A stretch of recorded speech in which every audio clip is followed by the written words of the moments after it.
usahakan jangan tumpang tindih, yang satu di atas yang satu di bawah, sejajar ya, sejajar garis lurus. Adalah kakek ngomong toh loh, loro-lorone itu gak kabeh. Ini sebenarnya nggak layak sih kalau menurutku ya, ini sebenarnya nggak layak. Bingungnya masih program kayak piye. Baleni ya. baleni iya lah, baleni wae lah. Males ya ono sing tugel kok di program apa, menggawe konten apa yang hasil sing digawe kontennya elek. Kita ganti yang baru ya, kita ganti yang lain, kita pilih dulu aja. Saya tak kesana untuk pilih. Ini nanti kita masukin ke polybag lagi aja. Oke, saya tak ambil bibit lagi. Bener, di sini nggak ada. Saya ambil bibit lagi yang di sana ya. Ya, bentar.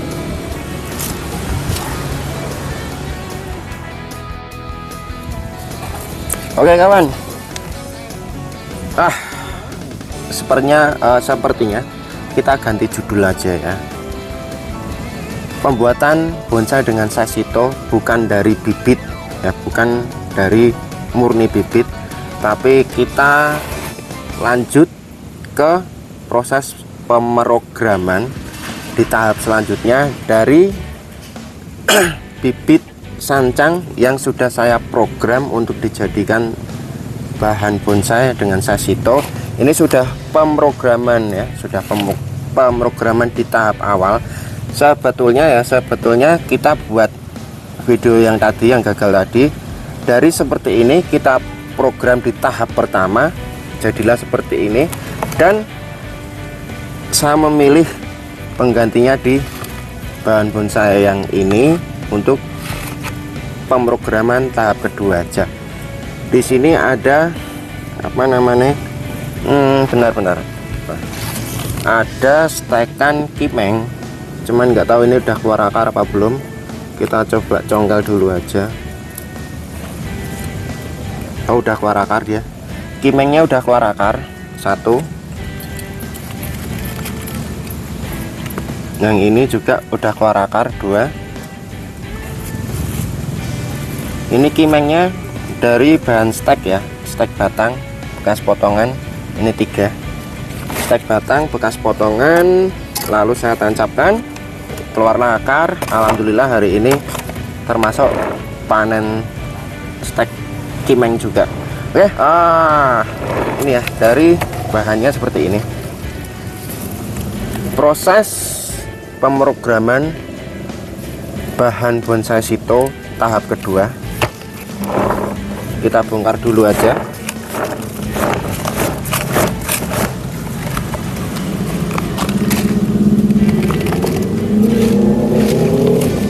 Wah,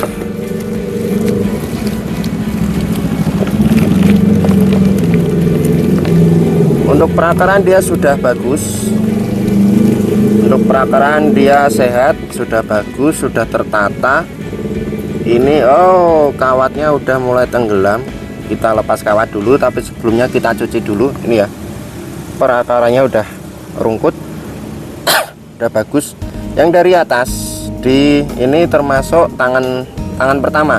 Ini tangan pertama, ada perakaran di bawahnya yang sudah mulai membesar ya. Terus ada 2 perakaran yang di atas ya, ada 2 yang sudah mulai membesar.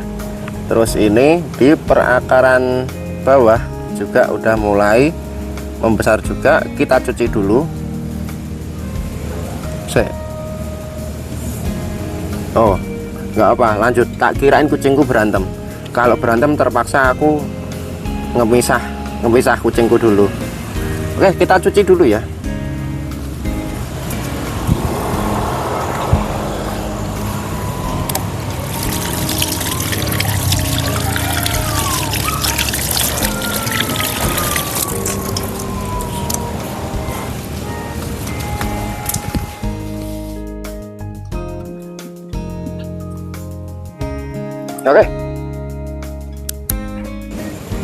Oke kawan, aduh, kita lanjut. kucingku ternyata berantem tenan. Ini barusan aku pisah ya, maaf ya. Ini kita lepas dulu kawatnya. Ini kemarin ya kawatnya, akarnya saya kawatin untuk penataan akar, pengarahan. Untuk pengarahan akar supaya itu akarnya tidak tegak lurus ke bawah. Kemarin lurus banget ke bawah, tegak, kaku. Terus saya kawatin supaya dia bisa saya arahkan menyamping ya kawannya.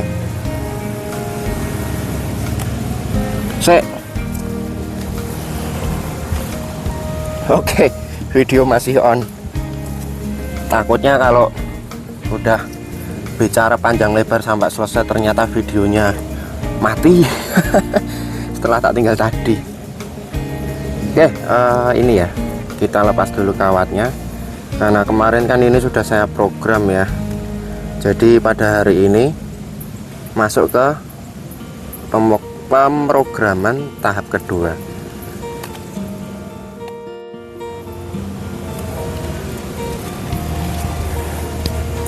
Oke, ini ya kawan ya, bentuk dari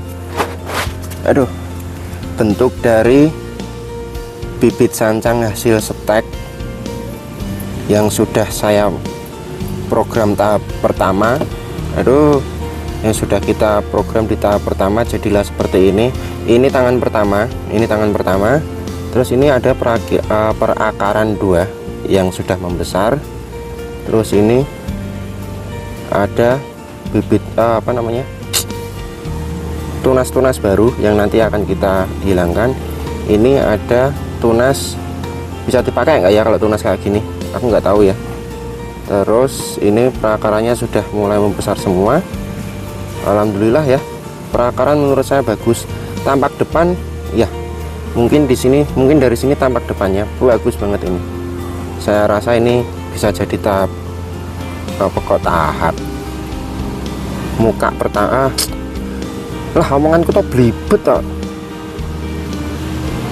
Ini bisa kita jadikan untuk tampak depan. Di sini tampak belakang bagus. Nah ya bener, posisinya pas tampak belakang ya. Ini belakang, ini depan, sip nih ya. Oke, kita lanjut ke proses pengawatan dulu ya. Ini nanti kita kawatin lagi. Terus ini kita buang untuk tunas-tunas barunya yang tidak terpakai ya. Oke,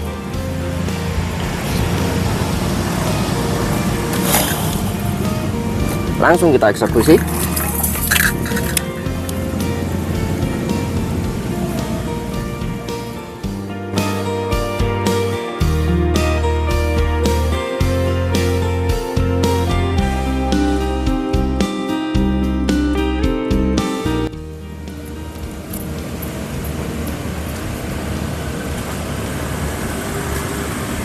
Oke kawan, proses pruning sudah selesai. Jadi terlihat jelas tampak atas ya. Ini dari tampak ya ini tampak atas. Terus ini tampak depan, tampak dari samping kiri, tampak dari belakang, terus ini tampak dari samping kanan ya. Oke, perakaran di bagian belakang sama kanan ini ada 2. Ini bagus, akar luar sama nanti akar bawah ya. Bagian depan nanti akan dapat perakaran di bagian bawah. Untuk perakaran nanti tetap akan saya kawatin guna untuk memenuhi sisi-sisi yang kosong ya. Sisi-sisi yang kosong ini nanti akan saya terapkan dari perakaran yang sudah ada, akan saya kawatin, saya arahkan ke bagian yang kosong. Ini di sini ada 3 perakaran, ada 3 perakaran bagus sih. Oke, yang pertama kita akan kawatin dulu ya. Kita akan kawatin dulu perakaran yang sudah ada. Cuman untuk akar serabutnya tetap harus dipotongin dulu di bagian pangkal ya, jangan di bagian ujung. Kalau di ujung nanti kita sisain dulu aja, kita sisain. Untuk akar serabutnya jangan dihabisin semua, nanti mati malah kalau dihabisin semua. Pokoknya untuk akar serabut di bagian pangkal ya, dekat batang utama itu harus dipangkasin semua, harus disisain untuk perakaran utamanya supaya pembesarannya itu lebih baik dan jelas ya. Untuk perakarannya jelas banget supaya terlihat dan bisa diarahkan dan kita tahu mau diarahkan seperti apa. Oke kawan, ini untuk perakaran sudah bersih, akar serabutnya sudah kita bersihkan, bisa kita kawatin ya.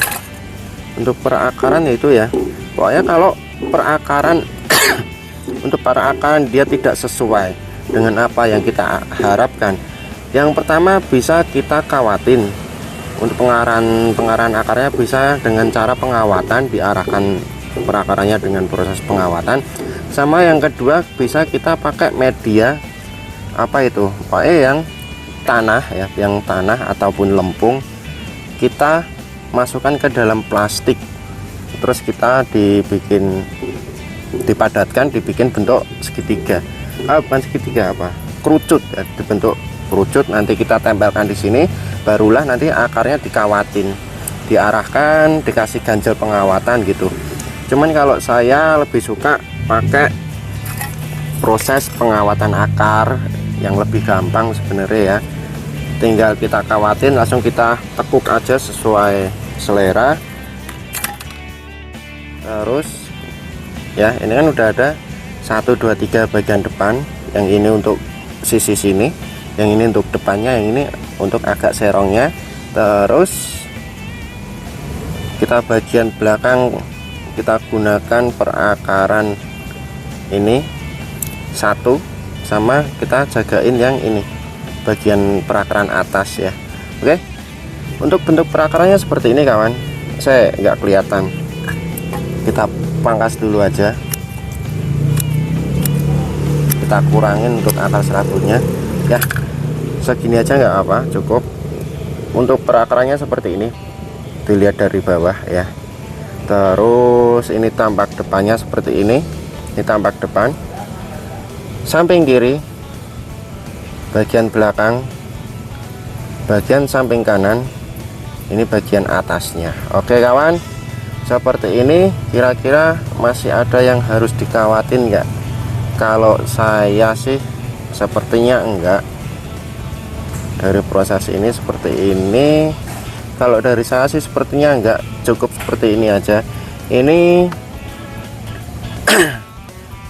proses pembuatan bonsai shito dengan tahap kedua ya. Tahap pertama tahap pertama itu dari bahan stek. Ketika keluar akar, kita pindah ke polybag. Ketika di polybag sudah berusia beberapa minggu ataupun beberapa bulan dan sudah memiliki bakat untuk dijadikan bonsai, maka dari itulah dari polybag hasil stekan kita masuk ke tahap selanjutnya, adalah pemrograman tahap pertama, tahap awal ya. Dan ini sudah masuk ke pemrograman tahap kedua ya. Jadi sudah melalui tahap pertama dan sekarang adalah tahap kedua dengan prosesi pruning, pemangkasan akar, penataan akar, dan pemilihan tunas, istilahnya apa toh? Sortir tunas-tunas yang tidak terpakai, supaya gizi dari penyerapan nutrisi bisa fokus ke percabangan yang kita tentukan. Ini sepertinya ya, kalau seperti ini saya pangkas sekalian aja, ini saya habisin aja. Ya, ini saya habisin. Untuk tangan keduanya saya habisin ini ya.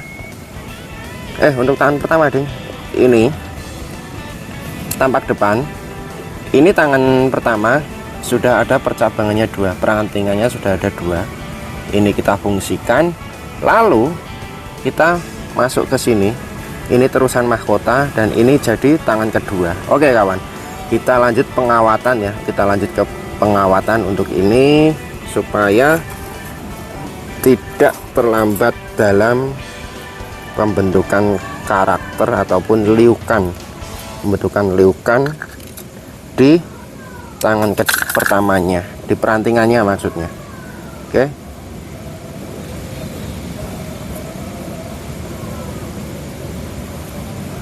langsung kita kawatin aja nggak apa-apa. Tapi hati-hati ya, ini kan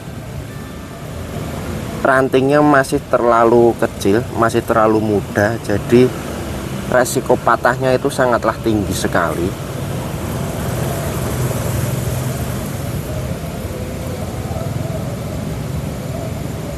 Terus untuk penataan posisi perantingan ya, penataan posisi perantingan jangan asal-asalan. Jangan asal-asalan, nanti kalau asal-asalan itu jadinya jelek. Kalau saya pribadi untuk dua perantingan ini ada bagian depan sama bagian belakang, saya lebih suka bagian depan itu dia lebih rendah dan bagian belakang itu lebih tinggi posisinya. Jadi gini, ini bagian depan dan ini bagian belakang lebih tinggi. Oke, kita posisikan dulu.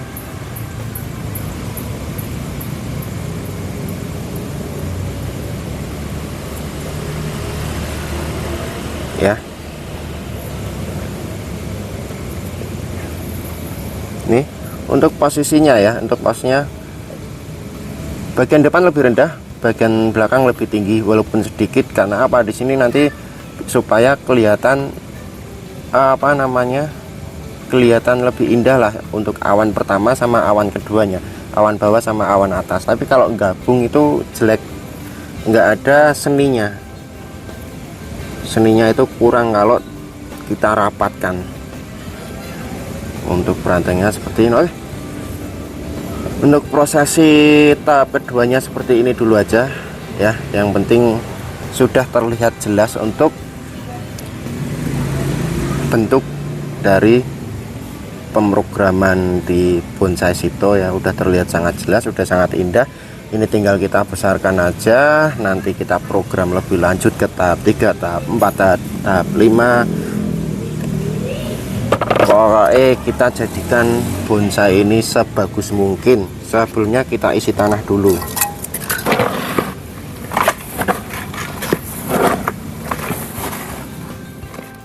Setelah kita posisikan, kita isi pakai media tanahnya. Kalau ini saya pakainya sekam campur pupuk ya, sekam apa namanya, sekam bakar, pakai pupuk media tanam itu saya campur. Untuk takaran dari sekam bakarnya sama pupuknya itu saya lebih banyak sekam bakarnya ketimbang pupuknya, karena kalau banyak pupuknya takutnya dia pertumbuhannya terlalu cepat sama takut busuk ya. Kalau kesuburan itu kadang bisa bikin tanaman mati, bisa bikin busuk. Nah itu yang saya takutkan. Ini pokoknya diisi aja seperti ini.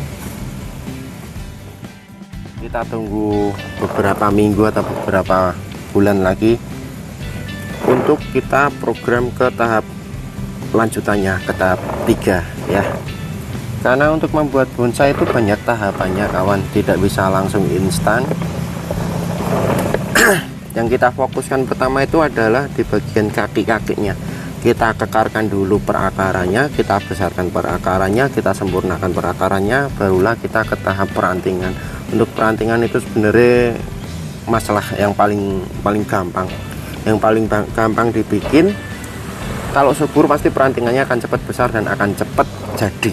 Kalau untuk perakaran itu emang sangat susah ya, pembesaran di perakaran sangat susah, lebih susah daripada perantingan. Karena apa? Untuk pembesaran akar lebih membutuhkan waktu yang jauh lebih lama, dan jika kita mau membesarkan perakaran media pot ya, media pot ukuran segini aja itu sangatlah kurang, sangat kurang banget. Dan terlebih lagi pemupukan juga harus dijaga, harus rutin, jangan sampai telat ya, jangan sampai telat. Kalau telat itu nanti takutnya stres, terus akhirnya ngedrop, bisa jadi mati. Malahan kalau mati nanti sia-sia perjuangan kita. Oke, terima kasih sudah menonton. Maaf jika di video kali ini banyak yang apa istilahnya, kendala-kendala yang tidak seharusnya terjadi ya, dari gagal dalam pemilihan bibit terus ada kucingku yang lagi berantem, omonganku yang belibet karena jadi blank aku kawan. Terus alhamdulillah kita ganti ini, walaupun saya mau menunjukkan di tahap pertama, tapi ini malah jadi proses tahap kedua. Oke, terima kasih sudah menonton, kita ketemu lagi di next video. Maaf jika banyak salah kata, maaf jika tutorial saya belibet dan tidak bisa dipahami karena saya blank ya. Oke, kita ketemu lagi di video selanjutnya. Bye bye.